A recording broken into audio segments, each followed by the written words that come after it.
ভারত পাকিস্তান যুদ্ধের পর ভারতকে আরও সংকটে ফেলার জন্য উঠে পড়ে লেগেছে চীন। এই উত্তেজনার মধ্যে এবার পাকিস্তানকে J-35 স্টেলথ ফাইটার জেট দেওয়ার ঘোষণা চীনের।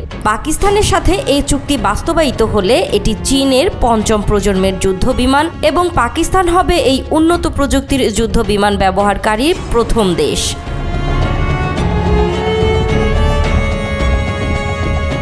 চলতি বছরের আগস্ট নাগাদ চীনের থেকে পঞ্চম প্রজন্মের J-35 এর প্রথম ব্যাচ হাতে পাবে পাক বিমান বাহিনী, যার ফলে পাকিস্তানের বিমান সেনাদের বহরে যোগ হবে আকাশ কাঁপানো J-35 যুদ্ধ বিমান। বেইজিং এর কাছ থেকে এই ধরনের মোট 40টি J-35 স্টেলথ ফাইটার জেট সংগ্রহের পরিকল্পনা করেছে পাকিস্তান।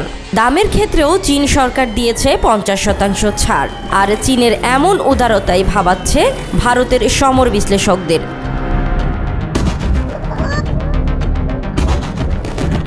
গত ডিসেম্বরে J-35 যুদ্ধ বিমান কেনার আভাস দিয়েছিল পাকিস্তান। এছাড়াও 2027 সালের আগে এমন যুদ্ধ বিমান হাতে পাওয়া যাবে না বলেও জানিয়েছিল চীন। এই ঈদে জামা জুতো অ্যাক্সেসরিজের ডিসকাউন্ট। তবে 2 বছর আগেই পাকিস্তানের বিমান বাহিনীতে যোগ হচ্ছে এই অত্যাধুনিক যুদ্ধ বিমান। এমনকি পাকিস্তানের পাইলটরা J-35 চালানোর প্রশিক্ষণ নিচ্ছে চীনে। এগুলো উড়িয়ে নিয়েই দেশে ফিরবে তারা। J-35 জেটটি হলো চীনের শেনিয়ান এয়ারক্রাফট কর্পোরেশন দ্বারা নির্মিত একটি পঞ্চম প্রজন্মের স্টেলথ ফাইটার। এটি ইঞ্জিন বিশিষ্ট, সব ধরনের আবহাওয়ায় উড্ডয়ন করতে সক্ষম। এছাড়াও বিভিন্ন ধরনের মিশনের জন্য উপযোগী এবং উন্নত এভিওনিক্স ও সেন্সর সিস্টেম দ্বারা সজ্জিত।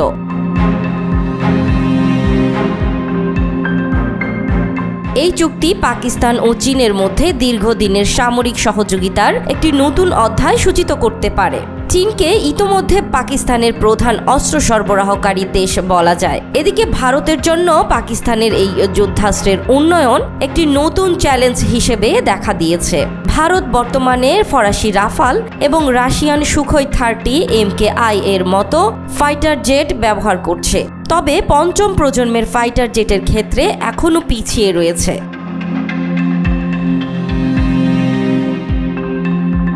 J-35 স্টেলথ ফাইটার জেটের সম্ভাব্য অধিগ্রহণ পাকিস্তানের বিমান বাহিনীর অত্যাধুনিকীকরণে একটি গুরুত্বপূর্ণ পদক্ষেপ হতে পারে। এই চুক্তি দক্ষিণ এশিয়ার সামরিক ভারসাম্যে গুরুত্বপূর্ণ প্রভাব ফেলতে পারে, বিশেষ করে ভারতের সঙ্গে পাকিস্তানের প্রতিযোগিতামূলক সম্পর্কের প্রেক্ষাপটে। পাকিস্তানের এই আধুনিকায়ন প্রচেষ্টা তাদের বিমান বাহিনীর সক্ষমতা বৃদ্ধিতে উল্লেখযোগ্য ভূমিকা রাখবে।